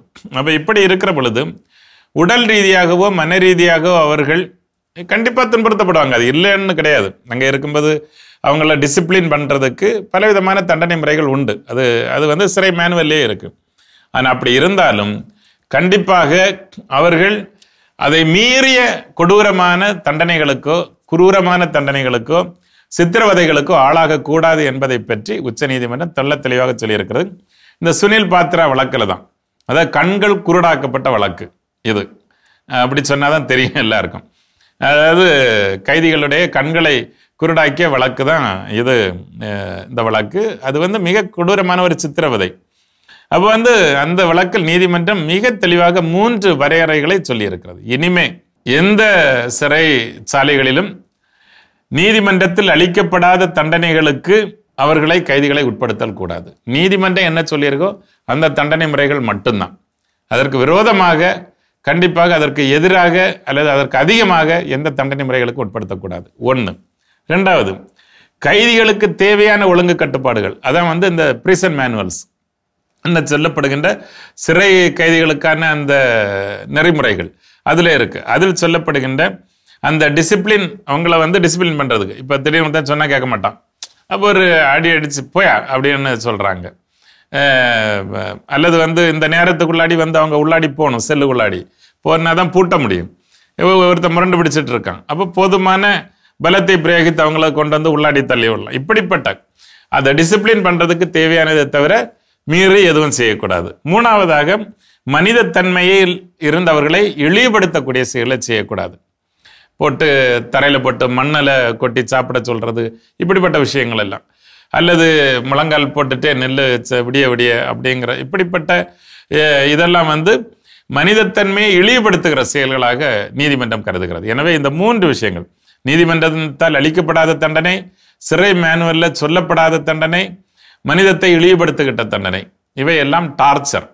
அதனால் அது இருக்கக்கூடாது என்று உச்சநீதிமன்றம் தெள்ள தெளிவாக ஒரு புதிய வரையறையை கொடுத்திருக்கிறது. இந்த வழக்கின் வாயிலாகத்தான் அந்த உயிர் வாழும் உரிமை என்பது இவற்றை உள்ளடக்கியதவர் சிறை தண்டனை பெற்ற கைதியாக இருந்தாலும் சரி,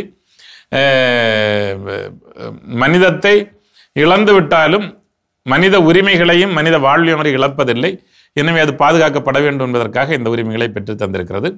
அதனால் இப்போது இந்த சிறைச்சாலைகளில் இதெல்லாம் நடக்குதா அப்படின்னு சொல்லி கேட்டால் ஒரு சில இடங்களில் கண்டிப்பாக நடக்கலாம்.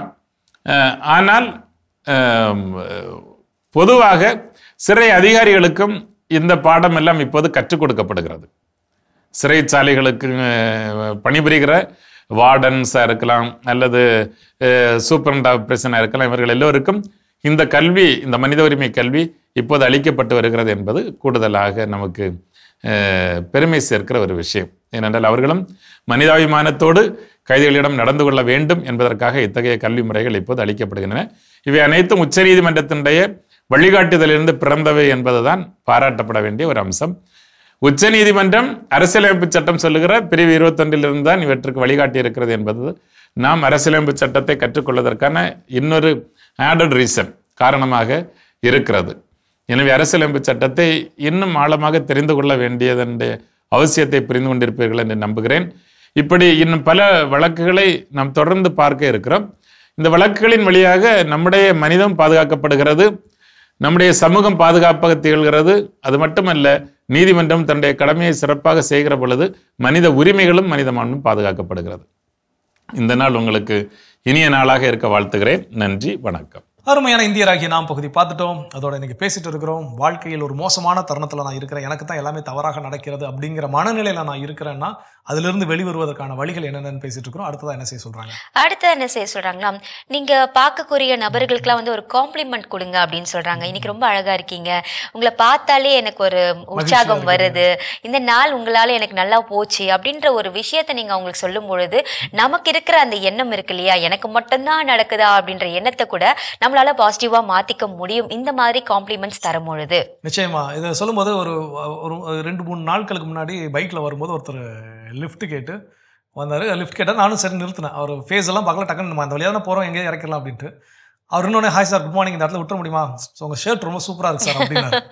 நமக்கு லிஃப்ட் கொடுக்கலாம் அப்படிங்கிற ஒரு மைண்ட் செட்டில் தான் நம்ம வந்து போய் நின்னோம். இப்போ அந்த ஷர்ட் சூப்பராக இருந்துச்சா இல்லையாங்கிறதெல்லாம் ரெண்டாவது விஷயம். ஆனால் சொன்ன உடனே நம்ம மனசு என்ன ஆயிரும்னா, இந்த ஷர்ட்டை போட்டதுக்கு யாரோ ஒரு காம்ப்ளிமெண்ட் நமக்கு கொடுத்தாங்க. அப்புறம் என்ன, இந்த மனுஷன் எங்கே போகிறாரோ அங்கே நம்ம என்ன பண்ணணும், இறங்கி விட்டுட்டு தான் போகணும் அப்படிங்கிற ஒரு மனநிலை வந்துச்சு. ஸோ அப்போ இது போல நம்ம ஒவ்வொருத்தவங்களுக்கும் இந்த மாதிரியான நல்ல விஷயங்களை காம்ப்ளிமெண்ட். நீங்க கூட இப்போ எனக்கு ஒரு காம்ப்ளிமெண்ட் கொடுத்தீங்க, என்னோட ஜிமிக்கு அழகா இருக்குன்னு சொல்லிட்டு. ஸோ அந்த மாதிரி தான். ஆமா. ஸோ அப்போ இது போல நம்முடைய வாழ்க்கையில் ஒவ்வொருத்தருக்கும் அந்த காம்ப்ளிமெண்ட்ஸ் நம்ம சொல்லிக்கிட்டே இருக்கிறப்போ இது என்ன விஷயம்னா, எதிரில் இருப்பவர் காட்டிலும் நமக்குள்ள ஒரு பாசிட்டிவ் எனர்ஜி வந்துட்டே இருக்கும். நாம் எல்லாரிடம் இருக்கக்கூடிய நல்ல விஷயங்கள் என்ன, அதை நாம் கண்டு உணர முடியும். ஸோ அந்த காம்ப்ளிமெண்ட் கொடுக்க மறந்துட கூடாது. ஓகே, இன்னும் வேற என்ன இருக்குன்னு சொல்லிட்டு தொடர்ந்து பேசலாம். இப்ப அடுத்த பகுதி பார்க்கலாம்.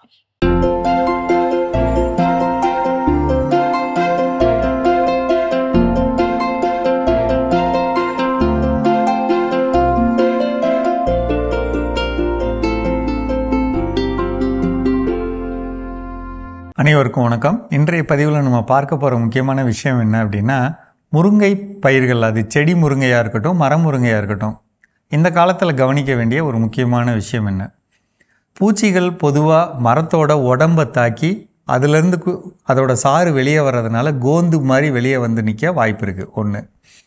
ரெண்டாவது, பூவில் அல்லது காய்களில் அதிகமாக புழுக்கள் உருவாக்கக்கூடிய பூச்சிகள் தாக்கி இலையெல்லாம் சுருண்டு அதுக்குள்ளே புழு உற்பத்தியாகி அது நம்ம பூவையும் செடியும் பாதிக்கிற அந்த ஒரு அமைப்பு இருக்க வாய்ப்பு இருக்குது. சீடை பிடிச்சிச்சின்னு சொல்லுவோம்ல, அந்த ரெண்டாவது. மூன்றாவது, பொதுவாகவே இலைகள் மஞ்சளாகி தடவி பார்த்திங்கன்னா சொறி சொறியாக இருந்து கீழே விழுகக்கூடிய ஒரு அமைப்பு. இந்த மூன்றும் நமக்கு முருங்கையில் இருக்க பெரிய வாய்ப்பு இருக்குங்க. இதற்குள்ள காரணம் என்ன, இதோட அடிப்படை என்ன? பூச்சிகள் வந்து நம்ம மரத்தை தாக்குறது அப்படிங்கிறது ஏன் தாக்கும் அப்படின்னா, தண்ணீருக்காக வந்து தாக்குது. எல்லா மரத்தையும் தாக்குதா, ஏன் இந்த மரத்தை மட்டும் தாக்குது? அளவுக்கு மீறி நம்ம தண்ணீர் கொடுத்து மரத்தை நீர் கோர்த்து இருக்கிற மாதிரி ஒரு அமைப்பில் நம்ம வச்சுக்கிட்டோம்னா, அந்த நீர் கோர்த்த அமைப்பு இருந்ததுன்னா அப்போ ஒரு பூச்சி வந்து அதை கடித்த உடனே அதுலேருந்து நீர் வெளியே வர்றது, அதான் கோந்து. கோந்துங்கிறது என்ன அப்படின்னா, அந்த மரத்தோட மொத்த சத்து அது வெளியே வரப்போ அந்த மரம் வந்து வீக் ஆகிடும். அது வீக் ஆகிறப்ப நுனி கொழுந்து இலையெல்லாம் வீக் ஆகிடும். வீக் ஆகிறப்ப காற்றில் மூலமாக வரக்கூடிய எல்லா விதமான பூச்சிகளும் வந்து முட்டை போட வாய்ப்பு இருக்குது. அதுதான் பொறிஞ்சு நமக்கு புழு வர்றது. இதோட அப்போ அடிப்படை என்ன, தப்பான தண்ணீர். ஏன் தப்பான தண்ணி கொடுப்போம்? வெயில் அதிகமாக இருக்குது, ஒருவேளை என் பயிர் இப்படி ஆயிடுமோ அப்படின்னு ஒரு பதட்டத்தில் நம்ம தண்ணி கொடுப்போம். அன்றைக்கி சாத்தான்குளம் பகுதியிலேருந்து 2-3 பேர் ஃபோன் பண்ணியிருந்தாங்க ஒரு 3 நாட்களுக்கு முன்னாடி. இவ்வளவு பூச்சி தாக்கமாக இருக்குது, பூவெல்லாம் பாதிக்கப்பட்டிருக்கு, காய்களில் சிவப்பு கோடு வருது, காயில் ஓட்டை விழுந்து புழு வருது. தயவுசெய்து சொல்கிறேங்க, நம்பிக்கையாக கொஞ்சம் இருங்க. தண்ணீரை தள்ளுங்க. வாரம் ஒரு முறை, மணல் காடாக இருந்தாலும் வாரம் ஒரு முறை, 8 நாள் 10 நாளைக்கு ஒரு முறை தண்ணி கொடுங்க. அந்த பயிர் ஒன்றும் ஆகாது. அந்த பயிரை பொறுத்தளவில் எவ்வளோ விதமான வறட்சியிலையும் தாங்கி வளரக்கூடிய மரம் முருங்கை. தண்ணி கொடுத்தோம்னா இல்லாமல் போயிடும். மேலே தெளிக்க முடிஞ்ச அளவுக்கு வேப்பெண்ணெய் கரைசல், உங்கள் பக்கத்தில் வேப்பெண்ணெய் கிடைக்குதுன்னா 100 லிட்டர் தண்ணியில் 1 லிட்டரு, அதாவது 1.5 லிட்டர் வேப்பெண்ணெய் கறக்கணும். அதை எப்படி செய்யணும்? பொதுவாக ஒரு ஏக்கருக்கு தெளிக்கிறதுக்கு 10லேருந்து 15 டேங்க் பயன்படும். 10 டேங்க் பயன்படும். அப்போ 100 லிட்டர் தண்ணி, 10 லிட்டர்னா ஒரு 100 லிட்டர்லேருந்து ஒரு 10 லிட்டர் எடுத்துகிட்டு 1.5 லிட்டர் வேப்பெண்ணெய் உள்ளே ஊற்றி, இந்த ஷாம்பு பாக்கெட் இருக்கு இல்லைங்களா, 2 பாக்கெட்டை வெட்டி உள்ளே போட்டு குச்சியில் சுற்றுங்க. ஒரு 5 நிமிஷம் சுற்றிங்கன்னா கரைஞ்சிரும். வடிகட்டி அந்த 10 லிட்டர் தண்ணியை தூக்கி 90ஓட ஊற்றிட்டு 10 டேங்க் அடிங்க. அல்லது வேப்பங்கொட்டை 100 லிட்டருக்கு 7 கிலோ அளவுக்குள்ள வேப்பங்கொட்டையை இடித்து உள்ளே போடுங்க, ஊற வைங்க. ஊற வச்ச தண்ணியை ஒரு நாள் கழித்து தெளிங்க. அல்லது 3வது 200 லிட்டர் தண்ணியில் 2 லிட்டர் ஆமணக்கு கரைசல், 5 லிட்டர் மீன் அமிலம், 15 லிட்டர் கோமியம் கலந்து மீதம் தண்ணீர் ஊற்றி 7 நாள் வைங்க. அதுலேருந்து 1 லிட்டர் எடுத்து 10 லிட்டர் கலந்து செடியில் அடிங்க. இதெல்லாம் முக்கியங்க. இல்லை எனக்கு இது எதுவுமே செய்ய முடியாது அப்படின்னு சொன்னால், உயிரியல் கரைசலில் 100 லிட்டர் தண்ணியில் அல்லது 150 லிட்டர் தண்ணியில் 1 லிட்டர் பேசிலஸ் துரிஞ்சியன்சிஸ் அது 1 லிட்டர் கலக்கணும். அது கூட 1 கிலோ 1 லிட்டர் மீன் அமிலம் கலந்து பயிர்களில் தெளிக்கலாம் 3 மணி நேரம் கழித்து. இது செஞ்சாலே பொதுவாக இந்த மாதிரி பிரச்சனைகளை சரி பண்ணலாம். உடம்புல கோந்து வர்றது அதிகமாக இருக்குன்னா மெட்டாரைசியம்ங்கிற திரவத்தையும் சேர்த்துக்கலாம். உடம்புலையும் அடித்து இலைகள்லையும் அடிக்கணும், சரியாயிரும். என்ன அடித்தாலும் தண்ணீரை தள்ளினா தான் பிரச்சனை சரியாகும். சரிங்களா? மீண்டும் சந்திப்போம். சிறப்பான உழவும் உயரும் பகுதி நம்ம பார்த்துட்டோம். நாம இன்னைக்கு பேசிட்டு இருக்கோம், நாம எப்படி நமக்கு தான் இப்படிலாம் நடக்குது, என் வாழ்க்கையில தான் இப்படி நடக்குது அப்படின்ற எண்ணத்தை எப்படி வெற்றியா மாத்தணும்னு சொல்லிட்டு நிறைய விஷயங்கள் இன்னைக்கு பேசிட்டு இருக்கோம். அடுத்ததா என்ன பேசு? அடுத்ததா என்ன அப்படின்னா, இயல்பாவே எனக்கு தான் இந்த பிரச்சனை அப்படின்னு நம்ம நினைக்கக்கூடியதுனால எந்த ஒரு புதிய செயல்களையும் நாம் செய்வதற்கு முற்படுவது கிடையாது. ஏதாவது ஒரு வாய்ப்புகள் கொடுக்குறாங்க. இப்போ ஒரு அன்பியத்துல நம்ம இருக்கிறோம், இந்த வாரம் நீங்க திருப்பலி சிறப்பிக்கும் போது வாசகம் வாசிக்கிறீங்களா, ஐயோ எனக்கெல்லாம் மேடை ஏறலாம் ரொம்ப பயம், வேண்டாம் அப்படின்னு நம்ம என்ன சொல்லி நம்ம அவாய்ட் பண்றோம். அதற்கு மாற்றாக எனக்கு இது கஷ்டம் தான், நான் இது வரைக்கும் செஞ்சதில்லை தான், ஆனா நான் என்ன பண்றேன், முயற்சி பண்ணி பார்க்குறேன். ஸோ அப்போ அந்த முயற்சி என்ன அப்படின்னா நிச்சயமா நமக்கு வெற்றியை கொடுக்கும். அப்போ இன்னைக்கு எல்லாரும் ஒரு சில நேரங்கள் கேட்பாங்க, கடவுள் தான் எல்லாத்தையும் டிசைட் பண்றாரு, கடவுள் விருப்பப்படி தான் எல்லாம் நடக்குதுன்னா அப்புறம் ஏன் நம்ம ப்ரேயர் பண்ணணும், நம்ம வாட்டுக்கு இருக்கலாமே அப்படின்னு சொல்லி நம்ம கேள்விகள் சில நேரங்களில் சில பேசும்போது வரும். அப்போ அந்த கேள்வியோட பதில் என்ன அப்படின்னு பார்த்தீங்கன்னா, கடவுள் எல்லாமே அவர் விருப்பப்படிலாம் கிடையாது. நிறைய விஷயங்கள் மோஸ்ட்லி நம்ம விருப்பப்படி தான். அது அவர் என்ன கேட்குறோமோ அதான் என்ன பண்றாரு, நமக்கு கொடுக்குறாரு. ஸோ அப்படி இருக்கிறப்ப என்னால் முடியாதுன்னு நினைச்சு நம்ம சொன்னோம்னா, ஓகே அவனே முடியலன்னு நினைக்கிறான், அப்போ ஓகே அவன் கிராண்டட், அவ்வளோதான் கடவுள் செய்யக்கூடிய விஷயம். இல்லை முயற்சி பண்ணி பார்க்குறங்கிறப்ப ஓகே அவன் ஏதோ ட்ரை பண்ணுறான், அந்த ட்ரைக்கு நான் என்ன பண்ணுறேன், பக்கத்தில் கூட ஹெல்ப்புக்கு இருப்பேன் அப்படிங்கிறத கடவுளுடைய எண்ணங்கள். அதனால எப்போதையும் கடவுள் அவர் என்ன நினைக்கிறாரோ அதைத்தான் நம்ம வாழ்க்கையில் நடத்துறாருலாம் கிடையாது. நாம என்ன விரும்புகிறோமோ அதை அவர் நமக்கு கொடுக்கின்றார். அப்போ அதை நாம நல்லதாக விரும்புகின்ற பொழுது முயற்சி எடுக்கிறேன்னு ஒரு வார்த்தை சொன்னாலே போதும், முயற்சி எடுக்க தொடங்கினாலே போதும், கடவுளுடைய துணை நிச்சயமாக உண்டு. இன்னைக்கு வாழ்க்கையில எல்லா நிலைகளும் நம்ம பெரிய பெரிய மனிதர்கள்ட்டெல்லாம் போகணும். நம்முடைய அப்பா அம்மாவை எடுத்துக்கலாம், நம்முடைய தாத்தா பாட்டி எடுத்துக்கலாம், கூட பிறந்த சொந்தங்கள் எடுத்துக்கலாம், எவ்வளோ பேர் இருக்கிறாங்க. உங்க வாழ்க்கையில் ஏதாவது ஒரு சில விஷயங்கள் நீங்க இதெல்லாம் எப்படிங்க நடந்துச்சு அதிசயமா அப்படின்னு நீங்க கேட்டு பார்த்தீங்கன்னா, எனக்கு ஏதோ செய்ய தொடங்கின கடவுள் மேல பாரத்தை போட்டு, ஆனா கடவுள் தான் கடைசியை என்ன பண்ணாரு, நடத்தி கொடுத்தாரு அப்படின்னு சொல்வதற்கு ஏராளமான விஷயங்கள் எல்லார்கிட்டையும் இருக்கு. அப்போ அதற்கு ஆமா நான் செய்யறேன், முயற்சி பண்றேங்கிற வார்த்தையை பயன்படுத்தணுமே தவிர எனக்கு இது வராது, எனக்கு இது தெரியாதுங்கிற வார்த்தைகளை பயன்படுத்த சொல்லக்கூடாது. ஓகே, கற்றுக்கொள்வோம், தொடர்ந்து பேசுவோம். அடுத்த பகுதியை பார்க்கலாம்.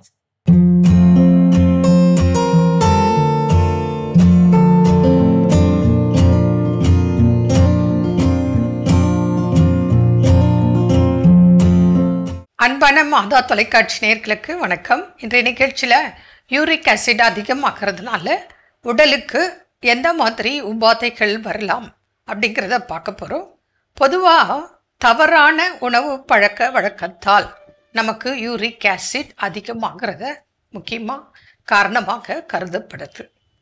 ஜென்ரலாக இளைஞர்களை அதிகமாக தாக்கக்கூடிய ஒரு பிரச்சனை யூரிக் ஆசிட். இப்போது யூரிக் ஆசிட் பிளட் டெஸ்ட் நம்ம பார்க்கும்போது அதிகமாக இருந்தால் நமக்கு என்னென்ன உபாதைகள் வரும் அப்படின்னு பார்த்தோன்னா, இந்த யூரிக் ஆசிட் பொதுவாக சிறுநீர் மூலம் வெளியேற்றப்படுகிறது. நார்மலாக போயிட்டு தான் இருக்கும். ஆனால் உடலில் அதிகமாக இருக்கும்போது நம்மளோட கிட்னியை பாதிக்குது. யூரிக் ஆசிட் அதிகமாக இருந்தால் நம்மளோட எலும்புகளை பாதிக்குது. இதனால் என்ன பிரச்சனை அப்படின்னு பார்த்தோன்னா, கால் பெருவிரல், அதாவது சின்ன சின்ன மூட்டுகளில் ஃபஸ்ட்டு வலி ஏற்படலாம். சிலருக்கு மிட் நைட்டில் காலில் பெருவிரலில் வலி வரலாம். ஊசியில் குத்துவது போல், துப்பாக்கியில் ஷூட் பண்ணால் என்ன பெயின் இருக்குமோ அல்லது கத்தியில் குத்துனா என்ன வலி இருக்குமோ அந்த வலி போல் நமக்கு மூட்டுகளில் அல்லது கால் விரல் ஜாயிண்ட்டுகளில் நமக்கு குத்தல் வலி தெரியலாம். அதுவும் சிலருக்கு எப்பவும் இருக்கும். சிலருக்கு இரவு நேரத்தில் மாத்திரம் மிட் நைட்டில் இந்த வலி அதிகமாக காணப்பட வாய்ப்புகள் மிக அதிகம். இது சிறுநீரில் சரியாக போகல அப்படின்னா நம்ம படிப்படியாக எலும்புகளை பாதிக்குது. இது கிட்னியும் பாதிப்பு வரும், கல்லீரலையும் பாதிக்க செய்யும்.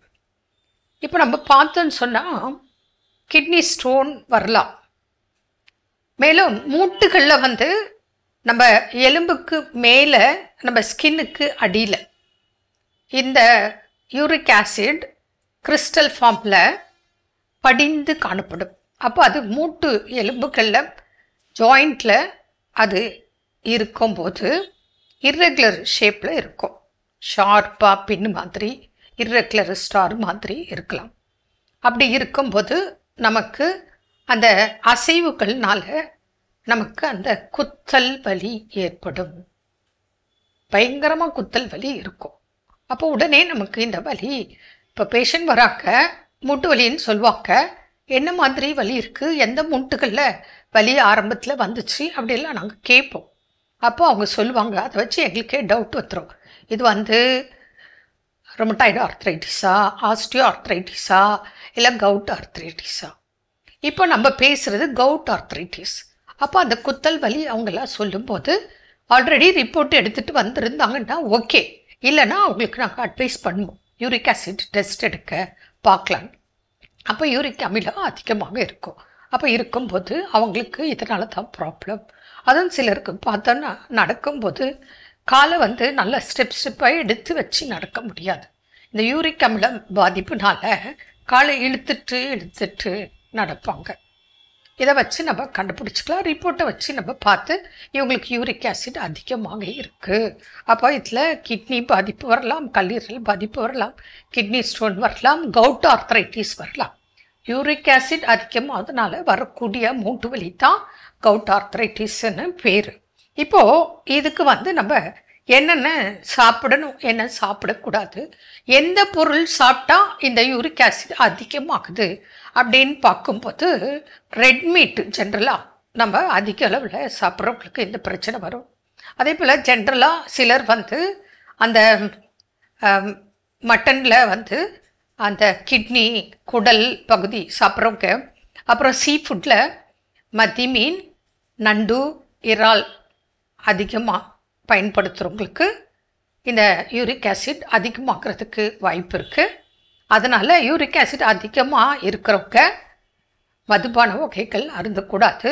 நார்மலாக சர்க்கரை கலந்த குளிர்பானங்கள் கண்டிப்பாக, அதாவது பாட்டில் ட்ரிங்க்ஸ்லாம் வருது இல்லைங்களா, அதெல்லாம் கண்டிப்பாக சாப்பிடக்கூடாது. இந்த உணவுப் பொருட்களெல்லாம் தவிர்க்கணும். காலிஃப்ளவர் தவிர்க்கணும். முளைக்கட்டிய பயிர் வகைகள் தவிர்க்கணும். ரொம்ப காஃபி டீ எடுக்கக்கூடாது. இது போல் அவங்க ரிப்போர்ட்டு என்ன இருக்கோ அதை பொறுத்து நம்ம ரிசல்ட்டுக்கு தகுந்த மாதிரி எதெல்லாம் சாப்பிடணும், எதெல்லாம் சாப்பிடக்கூடாதுன்னு ஒரு லிஸ்ட்டே கொடுக்குறோம். அது பிரகாரம் மருந்துகளும் கொடுத்து அவங்களுக்கு படிப்படியாக அந்த யூரிக் ஆசிட் குறைவதை பார்க்குறோம். நிறைய ரிப்போர்ட்ஸ் அந்த மாதிரி குறைஞ்சிருக்கு. ஆனால் என்னென்ன சாப்பிடணுன்னு அவங்களுக்கு லிஸ்ட்டு கொடுக்கும்போது மருந்துகளோட நிச்சயமாக யூரிக் அமிலம் அதிகமாக இருக்கிறத நிச்சயமாக குறைக்க முடியும் என்ற நம்பிக்கை உங்களுக்கு நாங்கள் தெளிவுபடுத்துகிறோம். என்ன நேர்களே, மீண்டும் நாளை சந்திப்போம். நன்றி. அன்னை மரியே வாழ்க. சிறப்பு, அருமையான நம்ம ஒரு இதே பகுதி பார்த்துட்டோம். நிகழ்ச்சியோட நிறைவுக்கும் வந்தாச்சு. ஸோ இன்னைக்கு நாளில் பேசிட்டு இருக்கிறோம், நம்முடைய வாழ்க்கையில் எனக்கு மட்டும்தான் எல்லா பிரச்சனைகளும் நடக்கிறது அப்படின்னு ரொம்ப ரொம்ப வெதும்பி போய் இருக்கக்கூடிய சூழலில் அதிலிருந்து வெளிவருவதற்கான வழிகள் என்னென்ன அப்படிங்கிறத பேசிட்டு இருக்கிறோம். ஃபைனலாக என்ன சொல்கிறாங்க? ஃபைனலாக என்ன சொல்கிறாங்கன்னா, சின்ன சின்ன விஷயங்களுக்கு கூட நம்மளை நாம் பாராட்டி கொள்ளணும். இன்னைக்கு நான் ரொம்ப அழகாக இருக்கேன் அப்படின்னு நமக்கு நாமளே காம்ப்ளிமெண்ட் கொடுத்துக்கணும். சூப்பராக நான் சமைச்சிருக்கேன், இல்லை நான் இன்னைக்கு சீக்கிரமாக வந்துட்டேன், இந்த மாதிரி விஷயம் எனக்கு கொடுத்த வேலையை இன்னைக்கு நான் சீக்கிரமாக டைமுக்குள்ளே முடிச்சிட்டேன் அப்படின்ற விஷயங்களுக்காக சின்ன சின்ன விஷயங்களுக்கு நாமளே பாராட்டிக்கும் பொழுது நமக்குள்ள ஒரு உற்சாகம் வரும். எனக்கு மட்டும்தான் இந்த நிலைமைன்ற எண்ணத்துலேருந்து நம்ம வெளியில் வந்துடும். நம்ம பல நேரங்களில் எப்படி இருக்கோம்னா, நமக்கு அடுத்தவங்க தான் பாராட்டணும் அப்படின்னு தான் நம்மளுடைய வாழ்க்கையில பல நேரங்கள் நம்ம கடந்து வந்துட்டே இருக்கோம். அப்படி இல்லாம உங்களை நீங்களே பாராட்டிக்கிறதுல தப்பே கிடையாது. நம்ம இதை செஞ்சிருக்கிறோம், நம்மளே அறியாமல் சில நேரங்கள் ஏதாவது ஒரு நல்ல விஷயம் செஞ்சா அப்படின்ட்டு யாரா நீ எவ்வளவு பெரிய ஆள்டா அப்படின்னு நமக்கு நாமளே என்ன பண்ணிருப்போம், சொல்லியிருப்போம். அதை ஒவ்வொரு நாளும் என்ன பண்ணுங்க, சின்ன சின்ன விஷயத்துல இருந்து கூட வண்டியை ஒரே கிக்ல ஸ்டார்ட் பண்ணிட்டீங்களா, பாரா ஒரே கிக்ல நான் என்ன பண்ணிட்டேன் ஸ்டார்ட் பண்ணிட்டேன் அப்படின்னு சொல்றதாக இருக்கட்டும். எல்லா விஷயத்துமே சின்ன சின்ன விஷயங்கள், அதான் சொல்லுவாங்க, சின்ன சின்ன விஷயங்கள் பெரிய பெரிய மகிழ்ச்சிகளை கொடுக்கும். ஆனால் மகிழ்ச்சி என்பது சின்ன விஷயம் கிடையாது. அப்போ அந்த சின்ன சின்ன விஷயங்கள் இது போல நம்மை நாமே பாராட்ட கற்றுக்கொள்வது. நீங்க சொன்னது போல இன்னொருத்த வந்துதான் என்னை பாராட்டணும், இன்னொருத்த வந்துதான் என்னை அங்கீகரிக்கணுங்கிற தேவை கிடையாது. முதலில் நம்மை நாமே அங்கீகரிக்க தொடங்குகின்ற பொழுது இந்த சமுதாயமும் நம்மை அங்கீகரிக்க பாராட்ட கற்றுக்கொள்ளும்.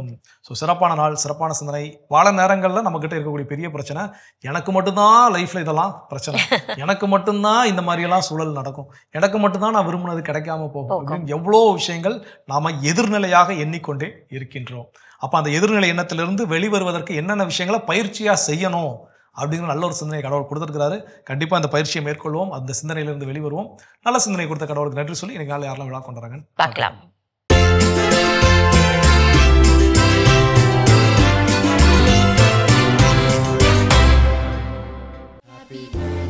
மாதா தொலைக்காட்சியில் பணிபுரியும் கில்பர்ட் விமல் இன்று தனது பிறந்த நாளினை கொண்டாடுகிறார். இவரை வாழ்த்துபவர்கள் குடும்பத்தினர், உறவினர்கள், நண்பர்கள் மற்றும் மாதா தொலைக்காட்சி குடும்பத்தினர். மடத்துக்குளத்தை சேர்ந்த ரியா டானிகா இன்று தனது 2ஆம் ஆண்டு பிறந்த நாளினை கொண்டாடுகிறார். இவரை வாழ்த்துபவர்கள் அப்பா ஹென்றி டேனியல், அம்மா சோஃபியா, தாத்தா அமலதாஸ், அப்பாயி சேசு மேரி, அம்மாச்சி கிளாரா ஜெயமணி, சித்தப்பா செபாஸ்டின் சூர்யா, சித்தி கிருபா ஷாலினி, தாத்தாக்கள், அப்பாயிகள், அம்மாச்சிகள், அண்ணன்கள், அக்காக்கள், குடும்பத்தினர், உறவினர்கள் மற்றும் நண்பர்கள். ரியானா ஜோஸ் இன்று தனது 4ஆம் ஆண்டு பிறந்த நாளினை கொண்டாடுகிறார். இவரை வாழ்த்துபவர்கள் அப்பா, அம்மா, தாத்தாக்கள், பாட்டிகள், மாமாக்கள், அத்தைகள், குடும்பத்தினர், உறவினர்கள் மற்றும் நண்பர்கள். இன்று விழா காணும் உங்கள் அனைவருக்கும் இறைவன் தரக்கூடிய அன்பான பரிசு திருப்பாடல் 37:6. உன் நேர்மையை கதிரொளி போலும், உன் நாணயத்தை நண்பகல் போலும் அவர் விளங்க செய்வார். இந்த இறையாசுடன் நீங்கள் வாழ மாதா தொலைக்காட்சியின் வாழ்த்துக்களும் ஜெபங்களும். அன்பானவர்களே, குறைகளை நிறைகளாக்குவோம், வாழ்வில் மாற்றம் காண்போம் என்ற இந்த சிந்தனையோடு இன்றைய கடவுள் வணக்கம் நிகழ்ச்சியை நாங்கள் நிறைவு செய்கிறோம். இந்த நாள் இனிய நாளாக உங்க எல்லோருக்கும் அமைய மாதா தொலைக்காட்சியின் வாழ்த்துக்களும் ஜெபங்களும். மீண்டும் உங்கள் அனைவரையும் கடவுள் வணக்கம் நிகழ்ச்சியில் சந்திக்கும் வரை உங்களிடமிருந்து விடைபெறுகிறோம். இயேசுவுக்கே புகழ். மரியே வாழ்க. நீ ஆர்ட்ஸ் தானடா படிச்ச, எப்படி ஐடில வேலை பார்க்குற? எந்த டிகிரினாலும் பரவாயில்லண்ணா. சென்னையில் இருக்க எஸ்எல்ஏ ஐடி ட்ரைனிங் இன்ஸ்டியூட் தான் நான் ட்ரைனிங் எடுத்தேன். மாதம் 30,000 சம்பாதிக்கிறேன். சூப்பர்டா. For IT training and placement contact 8870767784.